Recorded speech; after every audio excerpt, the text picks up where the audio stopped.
Hello all! இன்னைக்கு என்ன பார்க்க போறோம்னா, நல்ல ஹெல்தி அண்ட் டேஸ்ட்டான முருங்கைக்கீரை முட்டை பொரியலுங்க. வெறும் 5 நிமிஷம் போதும். சட்டுன்னு நல்ல டேஸ்ட்டான ஒரு சைட் டிஷ் எப்படி செய்யலான்னு பார்க்கலாம் வாங்க. கடாய் நல்லா சூடான பிறகு 1 டேபிள் ஸ்பூன் அளவுக்கு எண்ணெய் சேர்த்துக்கலாங்க.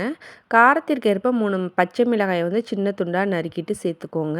ஒரு 2, 3 வரமிளகாயையும் நம்ம கட் பண்ணி சேர்த்துக்கலாங்க. 10 சின்ன வெங்காயத்தை பொடிசா நறுக்கி சேர்த்துக்கலாம். ஒரு சின்ன சைஸ் பெரிய வெங்காயத்தையும் பொடிசா நறுக்கி சேர்த்துக்கலாங்க. வெங்காயம் எந்த அளவுக்கு அதிகமாக சேர்க்குறோமோ அந்த அளவுக்கு டேஸ்ட் பார்த்திங்கன்னா ரொம்பவே சூப்பராக இருக்கும்.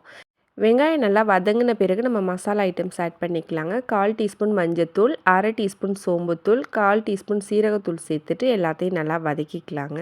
இந்த மசாலாவோட பச்சை வாசனை போகிற அளவுக்கு லோ ஃப்ளேமில் வச்சு நம்ம நல்லா வதக்கிக்கலாங்க. இப்போ பார்த்திங்கன்னா நல்லா வதங்கிடுச்சு. இந்த ஸ்டேஜில் ஒரு கைப்பிடி அளவு நம்ம சுத்தம் பண்ணி வச்சுருக்க முருங்கைக்கீரையை சேர்த்துக்கலாம். நல்லா க்ளீன் பண்ணிவிட்டு வாஷ் பண்ணிவிட்டு வச்சுக்கணுங்க. அப்போ வந்து நம்ம இந்த ஸ்டேஜில் சேர்த்துக்கலாம். ரொம்ப ஹை ஃப்ளேமில் வைக்காம லோ ஃப்ளேம்லேயே வச்சு நம்ம லைட்டாக வதக்கி விட்டுக்கலாங்க. இது வதங்கிட்டுருக்கட்டும். இப்போ இதுக்கு தேவையான அளவு முட்டையை நம்ம அடித்து எடுத்துகிட்டு வந்துக்கலாம். அதுக்கு ஒரு பவுலில் 2 முட்டை உடச்சி சேர்த்துக்கலாங்க. இந்த முட்டைக்கு தேவையான அளவு சால்ட்டு சேர்த்துக்கலாம். ஒரு 2 பிஞ்ச் அளவுக்கு சால்ட்டு, 1/4 டீஸ்பூன் மிளகுத்தூள் சேர்த்துட்டு எல்லாத்தையும் நல்லா மிக்ஸ் பண்ணி எடுத்துக்கலாங்க.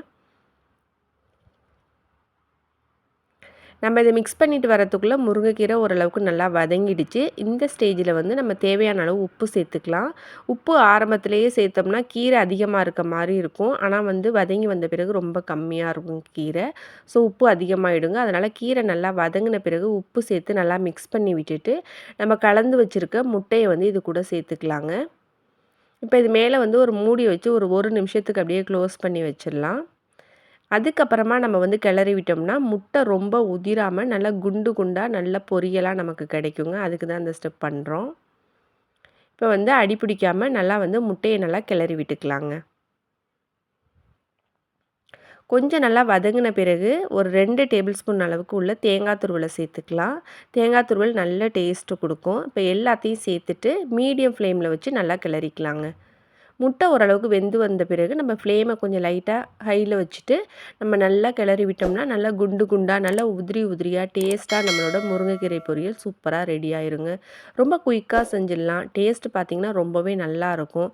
முருங்கைக்கீரையே பிடிக்காத குழந்தைங்க கூட விரும்பி சாப்பிடுவாங்க. அந்த அளவுக்கு டேஸ்ட் அட்டகாசமாக இருக்குங்க. கண்டிப்பாக ட்ரை பண்ணி பாருங்கள். அதிக சத்துக்கள் நிறைஞ்ச இந்த முருங்கைக்கீரை முட்டை பொரியல் ரொம்ப ஹெல்த்தி அண்ட் டேஸ்ட்டானதுங்க. ட்ரை பண்ணி பார்த்துட்டு உங்களோட ஃபீட்பேக் சொல்லுங்கள். இந்த வீடியோ பிடிச்சிருந்துச்சுன்னா லைக் பண்ணுங்கள், ஷேர் பண்ணுங்கள். மறக்காமல் நம்ம டெல்டா சமையல் சேனலை சப்ஸ்கிரைப் பண்ணி சப்போர்ட் பண்ணுங்கள். கூட உள்ள பெல் ஐக்கானையும் கிளிக் பண்ணிக்கோங்க. தேங்க்யூ ஃபார் வாட்சிங்.